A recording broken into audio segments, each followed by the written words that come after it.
Oi, pessoal. Minha apresentação se intitula Biotecnologia aplicada à resistência do feijão caupi ao Cowpea Feed-Borne Mosaic Virus.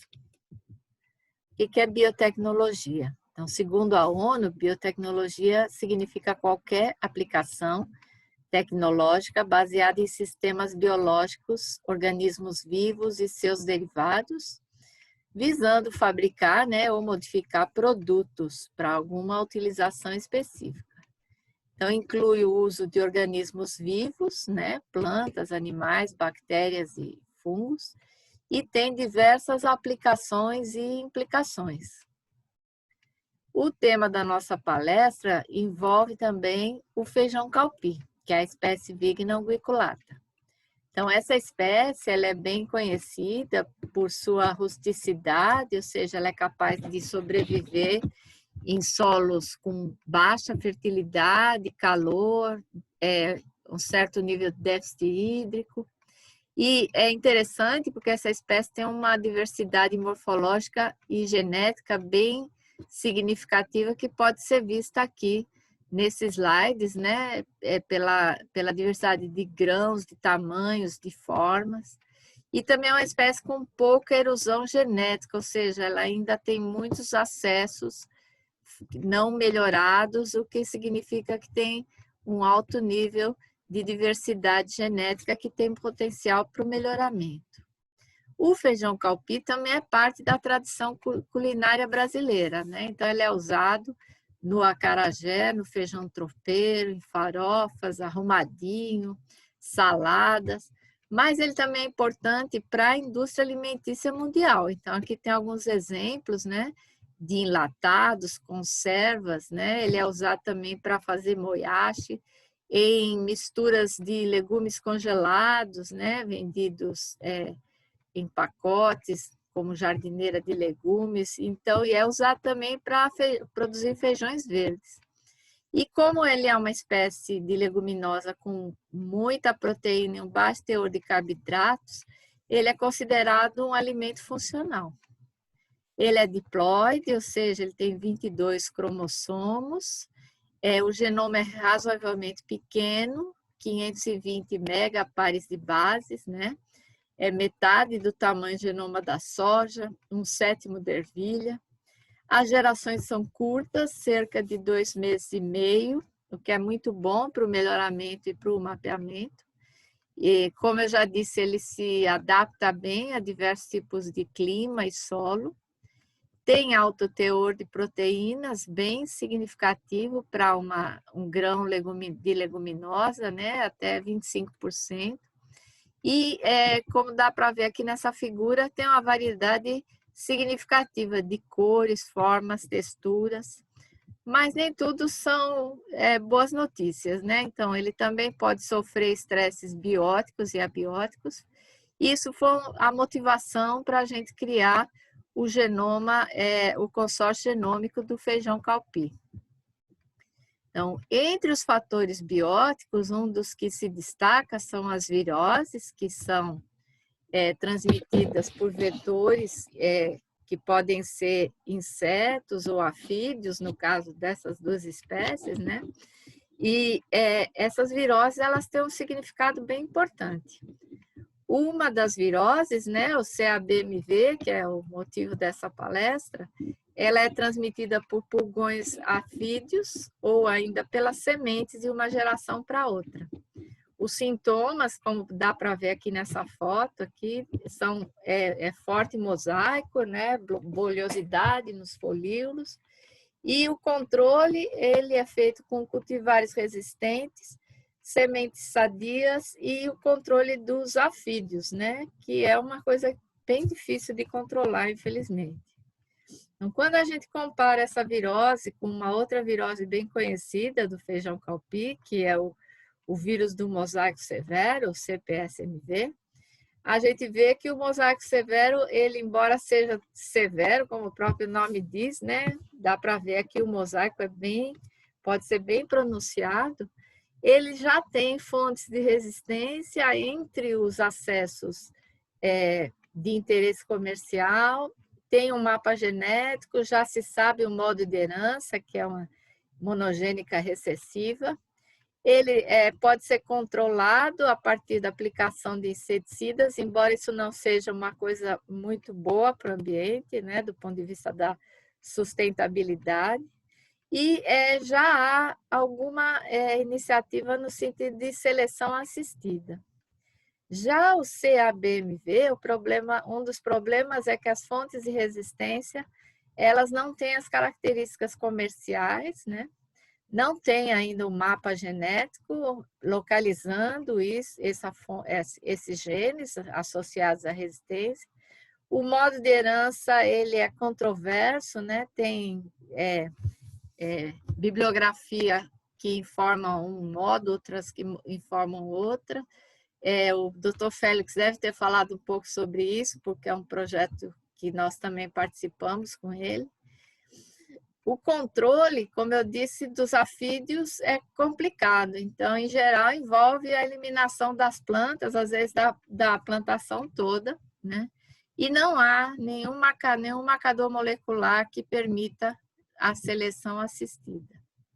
O projeto que nós desenvolvemos, o que é que ele fez? Ele fez o transcriptoma dessas duas viroses e a gente queria também identificar não só os genes responsáveis por cada uma delas, mas também o que é que tem em comum com entre as duas viroses. Então, o transcriptoma, né, ele foi feito pela técnica de RNA-seq. Então, você aplica o estresse biótico tanto numa planta que é chamada de caso, né? E você, no caso do controle, você não aplica esse estresse biótico.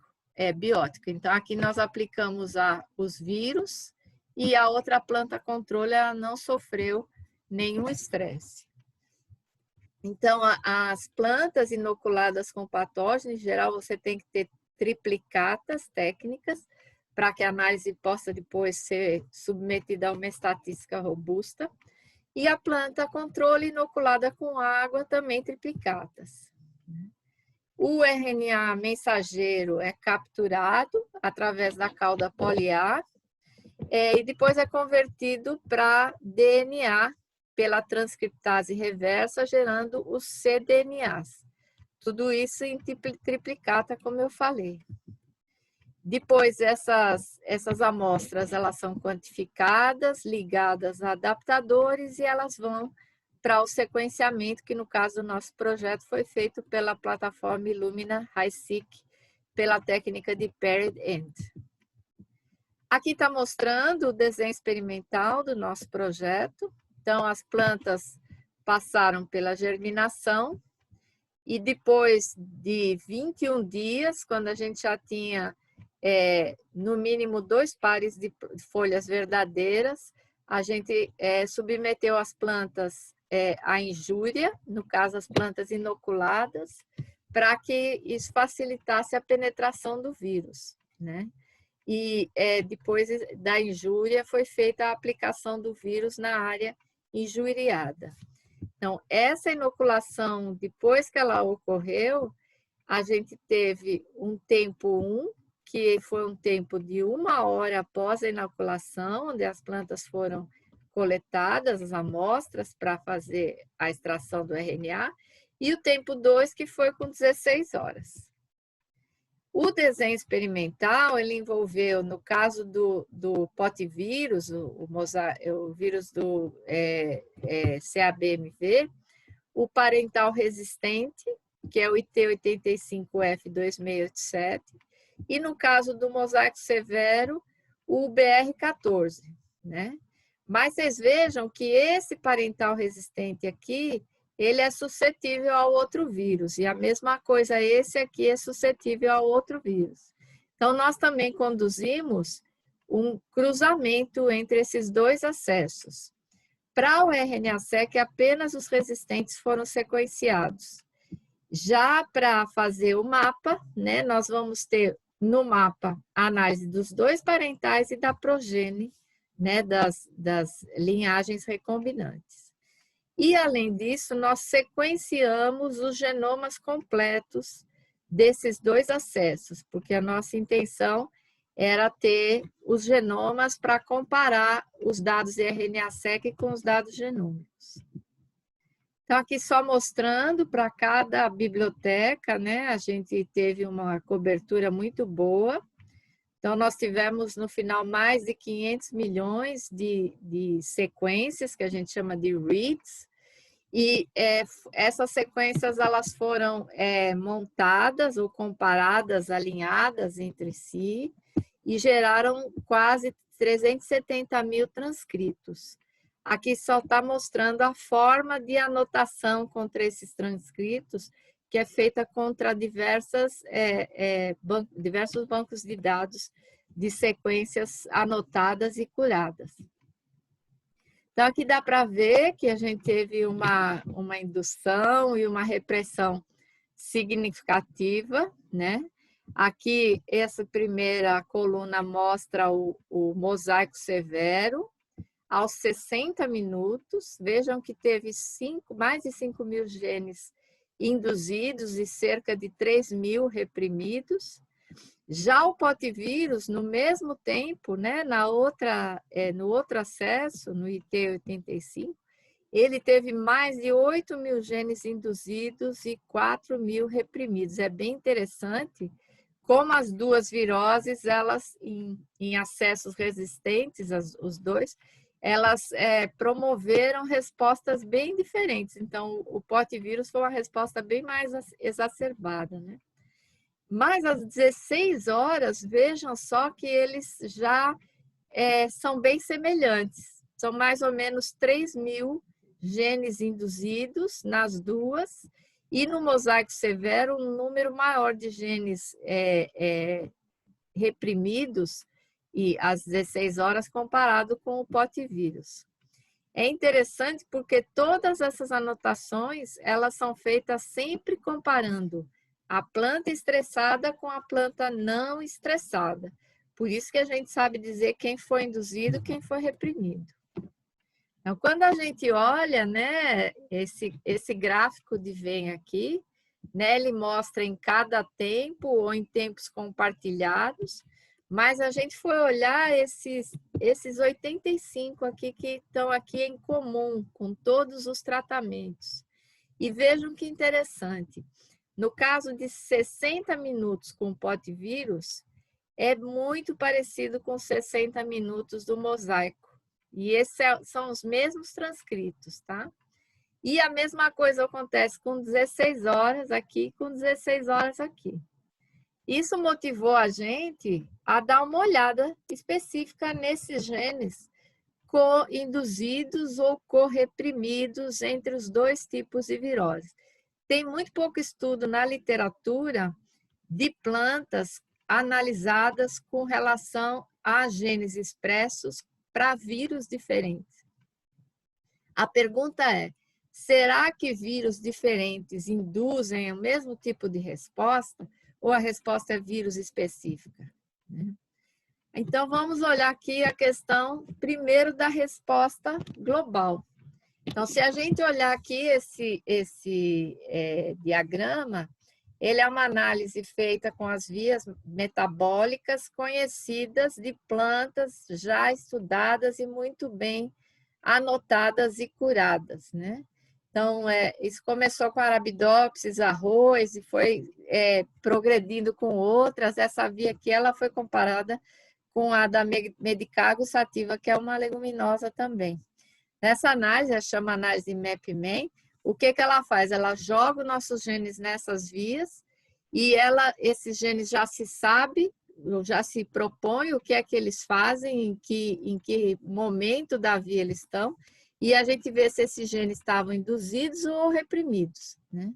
Então, olha aqui aos 60 minutos a quantidade, esses em vermelhinho são os induzidos, quanto mais escuro, mais induzido, em azul, os reprimidos, tá? Então, esse azul clarinho é menos reprimido do que o azul escuro, né? Eu queria que vocês prestem atenção, porque esse aqui é os 60 minutos. Olhem às 16 horas. 60 minutos, 16 horas.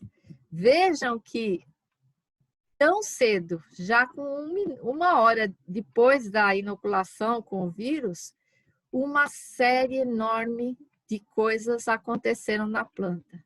Ou seja, ela de repente, ela parou tudo, começou a reprimir genes que estavam sendo induzidos e induzir genes que não estavam sendo induzidos. Quer dizer, ela modulou o transcriptoma, ela refez quase o transcriptoma dela. Então, o que a gente vê aqui são muitas vias super interessantes, por exemplo, aqui os hormônios, né? Auxina, ZABA, etileno, ácido salicílico, ácido jasmônico, né? Parede celular, né? A gente tem que pensar que a planta ela se defende, às vezes, através de modificações da parede, da penetração dos patógenos, né? A proteólise, né? Olha aqui as proteínas PR, bem interessante. Genes R com uma hora ainda não tinha muita coisa, né? Mas aqui, olha, bem interessante, esse grupo aqui são os fatores de transcrição, e aqui já tinha alguma resposta da via de sinalização, né? E aqui são outras proteínas envolvidas com estresse biótico. E aqui em cima, abiótico. Veja que essa via também foi modificada, isso é bem normal, se chama resposta cruzada, né? Por causa da ação desses hormônios aqui.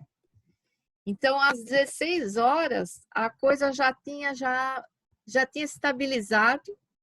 Vários desses genes que estavam lá induzidos a uma hora, eles deixaram de ser induzidos, né? Inclusive, olhem aqui a sinalização, né? Os hormônios, né? Então, a planta, ela tendeu à estabilidade, né? Por quê? Porque ela respondeu rapidamente, ela se reprogramou e ela tendeu, nesse ponto aqui, essa via aqui dos metabólitos secundários, é uma via que merece atenção, porque ela é uma das que permaneceu com bastante resposta. Já no caso do mosaico severo, aquela outra virose, né, a gente vê aos 60 minutos uma resposta bem pronunciada. Vejam no mosaico às 16 horas, também semelhante ao potivírus, né? Se a gente for olhar aqui, ó, olha aqui esses hormônios aqui, ó, como diminui, né, o número de hormônios, né? Essa questão das proteínas PR, né? Olha aqui, ó. Houve uma forte indução de proteínas PR. PR significa pathogenesis related, que elas são diretamente associadas com a defesa da planta, a defesa duradoura. E os fatores de transcrição teve uma diminuição, mas tem vários fatores aqui bem importantes que permanecem induzidos, tal como esses metabólitos secundários. É interessante quando a gente olha esses dados, porque a gente vê uma tendência parecida. Mas aí o que foi a nossa pergunta? São os mesmos genes que estão nessa tendência parecida ou são genes diferentes? Então, a gente foi olhar o que é que tinha em comum dos genes responsivos para ambas as viroses, né? Num segundo momento, a gente está olhando agora só a resposta dos resistentes. A gente pretende olhar num segundo momento também dos suscetíveis e olhar a população segregante do mapeamento. Mas quando a gente olha aqui tem todos os genes, tá? DR é down-regulated, que é reprimido, o R é up-regulated, que é induzido. Então, vocês estão vendo aqui a resposta específica de cada tipo, né? 60 minutos DR, por exemplo, é esse aqui, né? 60 minutos potivírus DR, é esse aqui, e os up-regulated, que são os que têm a resposta mais significativa. Mas vamos olhar esses co-induzidos aqui, ó. Quase 1.500 genes são, quase 1.600, na verdade, são induzidos entre os dois nos 60 minutos. E quase 500 são reprimidos. Nas 16 horas, é um pouco menos, ó, são 176 co-induzidos e 143 correprimidos. Então, vamos olhar isso daí. Quando a gente olha, né, os que há em comum, né, entre os dois, a gente vê um painel bem parecido com aquele que nós vimos para cada virose.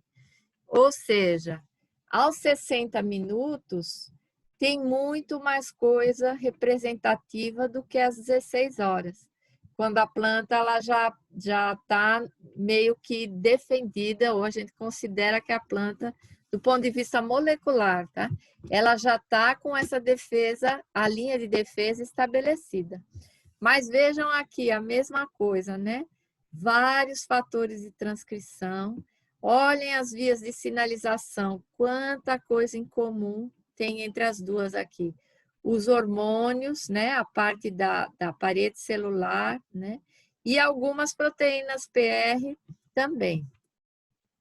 Quando a gente olha essa parte mais associada aos genes de defesa, a gente vê que tem alguns genes desse grupo aqui, dos NBS-LRR, que tem 2 subgrupos, né, o TIR e o coiled coil. Então, nesse grupo aqui, nós temos 4 induzidos e 2 reprimidos. Possivelmente, eles estavam respondendo a um outro possível patógeno e quando houve inoculação, eles reprogramaram. E olhem aqui, os PR também a gente tem um número significativo de genes responsivos. E é bem interessante aqui aquela mesma tendência. Os 2 tempos iniciais, com vírus diferentes, eles têm a resposta bem parecida, e os 2 tempos tardios também. Então, isso mostra que provavelmente esses genes aí, eles têm realmente uma associação específica com esses vírus. Aqui a questão da síntese de etileno, que é um hormônio que tem forte associação, mesma tendência, olha, os 2 tempos iniciais bem parecidos, os 2 tardios também. Então, todos esses candidatos aqui, cada sequência dessa aqui é um gene, está sendo expresso, um transcrito, uma isoforma, né, uma variante daquele gene também pode ser. E a mesma coisa no ácido jasmônico, né? Então, a história se repete. Aonde está cinza, assim, é porque nessas bibliotecas aqui não tinha mais esse gene, tá? Então, onde está azul clarinho, rosa, é porque tinha um pouco de expressão ainda. Mas vocês vejam que vários, eles são exclusivos desses tempos iniciais, né? No tempo mais tardio, ele não está mais presente. Os fatores de transcrição, como eu tinha dito, eles merecem um capítulo à parte. Por quê? Porque são genes que são responsáveis pela ativação de outros genes. Então, aquelas cascatas de sinais, em geral, elas têm essa propriedade de ativar esses fatores, e eles, mesmo que eles se expressem um pouquinho, eles podem induzir uma expressão, uma mudança de expressão significativa para outros genes, né? E a gente só queria comentar 2 fatores, esse BH-LH e esse AP2F, que são fatores que se destacaram, né? Embora tenha aqui vários grupos que a gente vê que teve tanto induzidos como reprimidos, né? Mas esse grupo aqui, ó, MIB, WRKY e esses 2 que eu citei foram os mais modulados. A progênie de mapeamento, ela já está em F7, e nós já estamos com todas as amostras extraídas, ela está sendo enviada para fazer genotipagem com sequenciador. E além das características de contraste com relação aos vírus, tem várias outras, né? Forma de flor, cor de flor, tamanho, forma do grão, né? A arquitetura da planta, produtividade sobre irrigação e sequeiro, e as características que interessam aqui para a gente também, né? A questão da virose. Os genomas que a gente sequenciou, né? Inclui esses 2 parentais do cruzamento, mas ele também tem alguns outros acessos, né? Essa cultivar pingo de ouro aqui, ela é tolerante à seca, essa santináceo ela é sensível à seca, né? Essa subespécie denquiditiana é uma subespécie de Vigna unguiculata não melhorada, né? Lá da região de Guiné, na África. Ela tem tegumento tanto claro quanto escuro, mas ela é bem conhecida porque ela tem uma rusticidade, uma tolerância à seca e ao calor impressionantes e com boa produtividade, né? E a Vigna mungo, que é uma outra espécie, né, que é originária da Índia, cultivada para forragem em áreas secas e recuperação de áreas degradadas.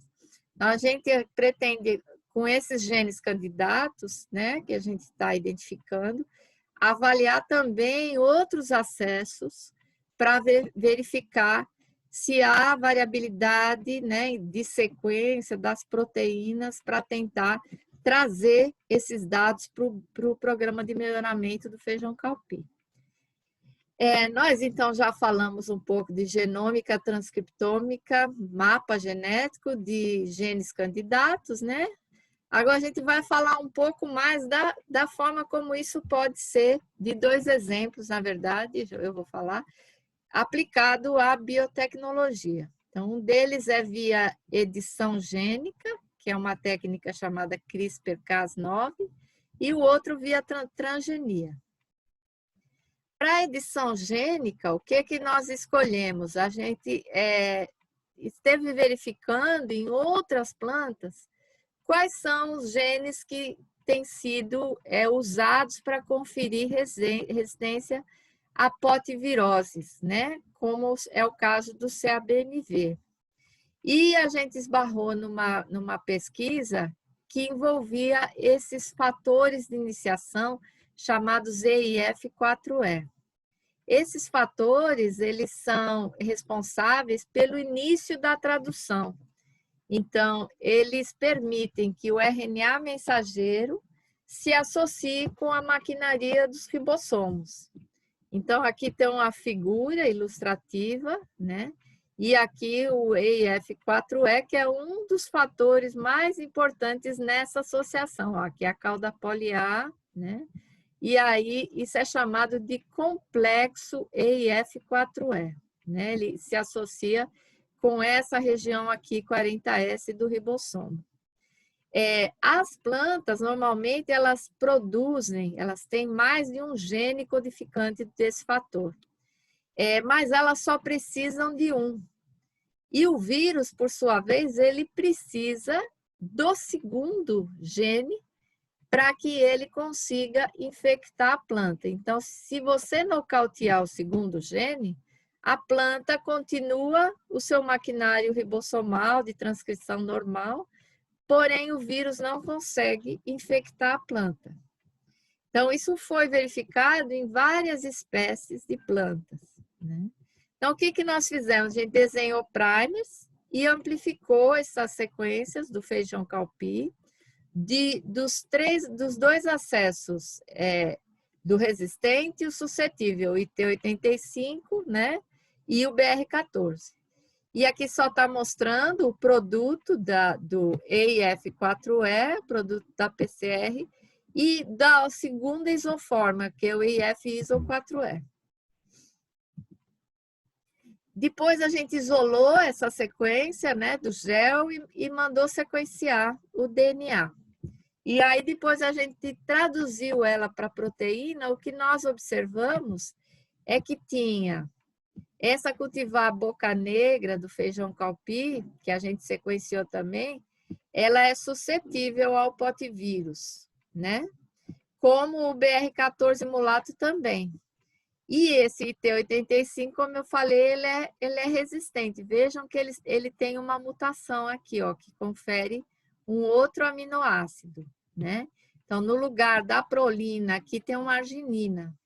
Aqui, quem tem uma diferença é o boca negra. E aqui, ó, tem de novo uma diferença nessa região do IT85. Então, a gente acha que essas 2 modificações aqui, elas estão associadas com a resistência. fomos olhar na literatura e se observou que essa alteração aqui marcada em amarelo, ela está relacionada à resistência a vírus em espécies de pimenta, Capsicum annum. E essa outra aqui destacada em azul, se foi descrito que essa mutação impede a interação com o VPG, que é a proteína do genoma viral. Então, as duas são excelentes candidatos para a gente considerar como potenciais alvos, né, da CRISPR. Então, o que a gente queria fazer agora? A gente queria pegar uma dessas regiões na cultivar boca negra e tirar um aminoácido daqui para bloquear um dos genes, né? Então, o que é que nós fizemos? A gente foi olhar essas sequências e aí, quando a gente olhou, a gente viu que a EIF4E está aqui, é do feijão calpi, e a ISO está aqui, né? Ela é bem parecida com a ISO de Vigna radiata e de Phaseolus. A gente elegeu essa sequência como nosso alvo para o nocaute do gene. Então, a segunda sequência foi o alvo do nocaute. Então, isso foi feito pela técnica de CRISPR-Cas, eu não vou ter tempo de explicar, mas, assim, eu aconselho que vocês pesquisem, é bem legal essa técnica. E aqui o vetor, né? Aqui a região que nós inserimos o DNA guia, que a gente usou a técnica de modificação por homologia, né?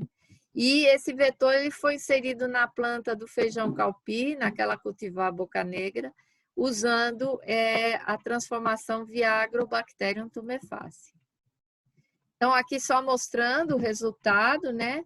Aqui sem DNA, a reação que a gente chama de branco. O calpi que não está editado pela técnica de CRISPR, ele não tem a sequência do vetor. Aqui é só o vetor, então tem que ser positivo, é o controle positivo. E aqui 3 plantas que foram editadas. Quando a gente foi sequenciar, a nossa intenção era que no lugar desse G aqui, tivesse sido feita uma deleção dessa sequência aqui, desse C, que gerasse uma mutação que ia ser uma quebra da leitura, né, do gene. Só que o que aconteceu foi uma substituição do G pelo C.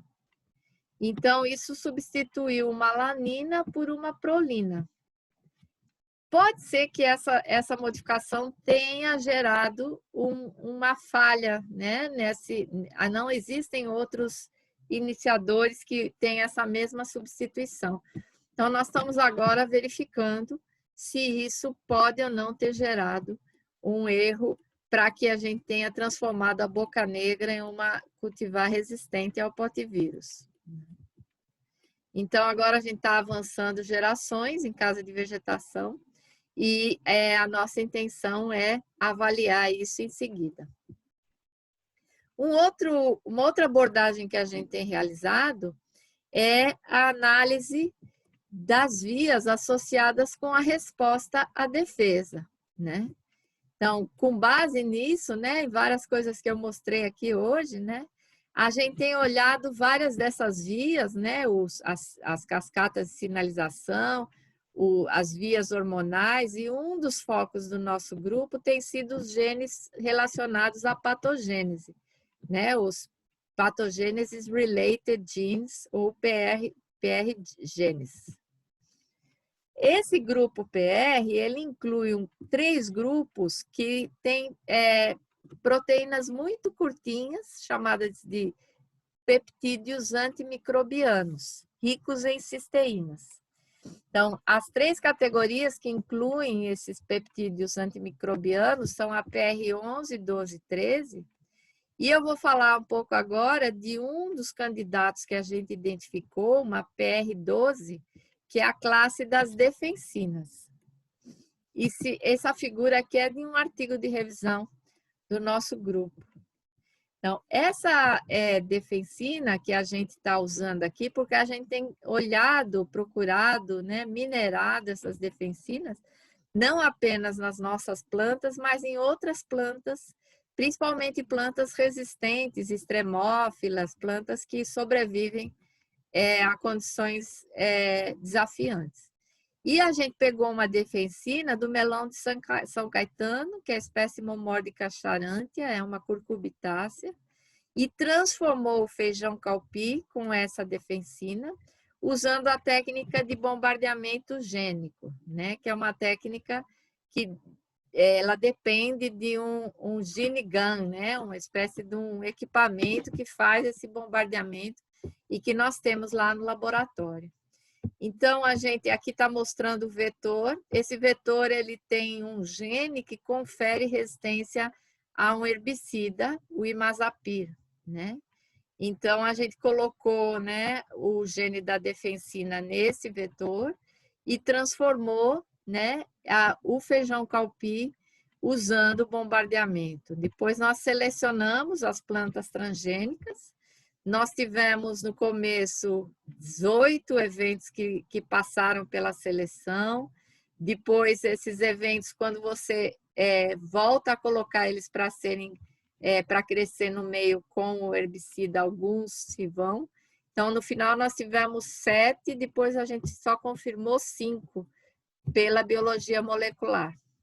Aqui está mostrando um dos eventos, né?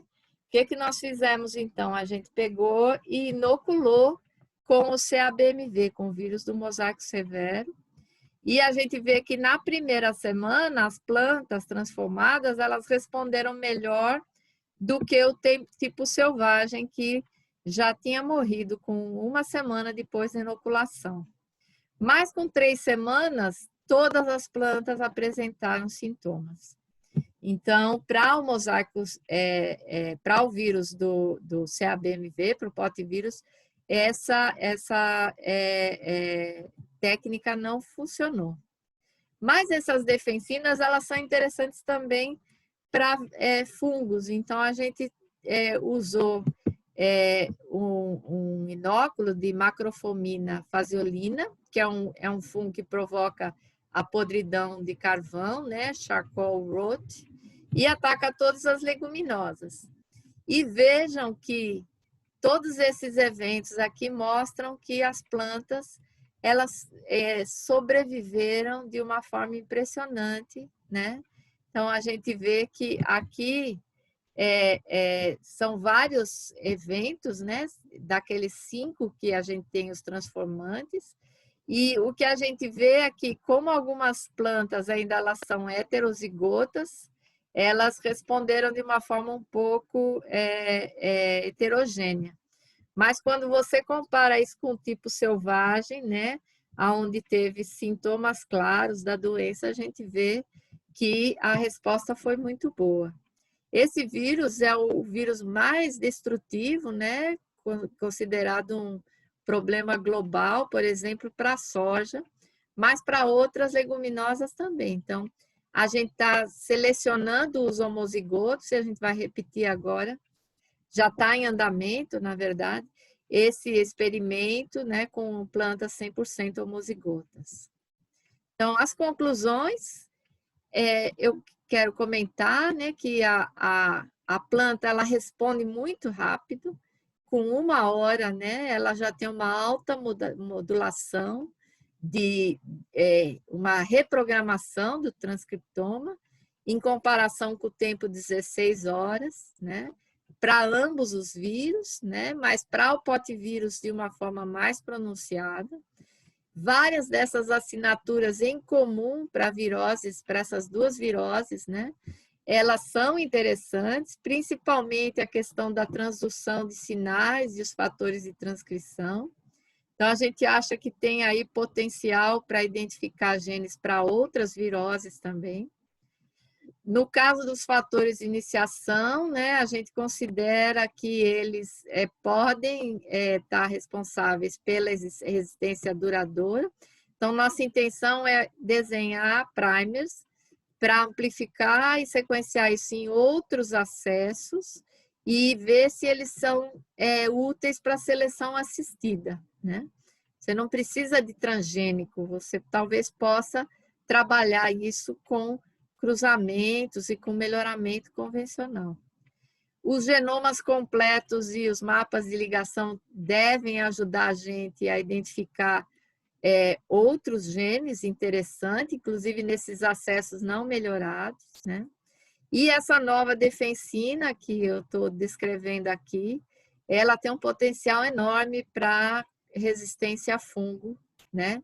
E pode talvez ser útil para outras leguminosas como a soja, o feijão comum. Eu agradeço aos patrocinadores do nosso projeto e a toda a equipe também, especialmente, né? Nada do que eu mostrei seria possível sem a nossa equipe. Então, eu queria mencionar a Artemisa, né? E o Ribamar Neto. A Artemisa é doutoranda, o Neto é pós-doc, e eles estão à frente dessas assinaturas induzidas nas duas viroses, né? O Diogo, toda a parte de CRISPR e transformação ele fez, sob a orientação do professor Francisco Aragão, da Embrapa Senargem. Dr. Félix, que também está palestrando aqui, que é o nosso melhorista, o nosso parceiro, nada do que a gente fez seria feito sem a participação do Dr. Félix. O Jefferson Araújo é aluno de doutorado que concluiu recentemente, ele que está à frente do mapa genético do feijão calpi. O professor Alessandro também é co-orientador e membro ativo desse projeto. E o João Pacífico é nosso bioinformata também, que ajudou muito na montagem, análise desses genomas. Todas essas pessoas aqui que eu coloquei um círculo branco, participam, né, do projeto do feijão calpi, então tem muita gente analisando diversos aspectos desse projeto, né, desses genomas e transcriptomas. E eu quero agradecer pela atenção, espero que a gente consiga bater um papo bem legal a respeito dessa apresentação. Que todos tenham perguntas. Obrigada, até breve.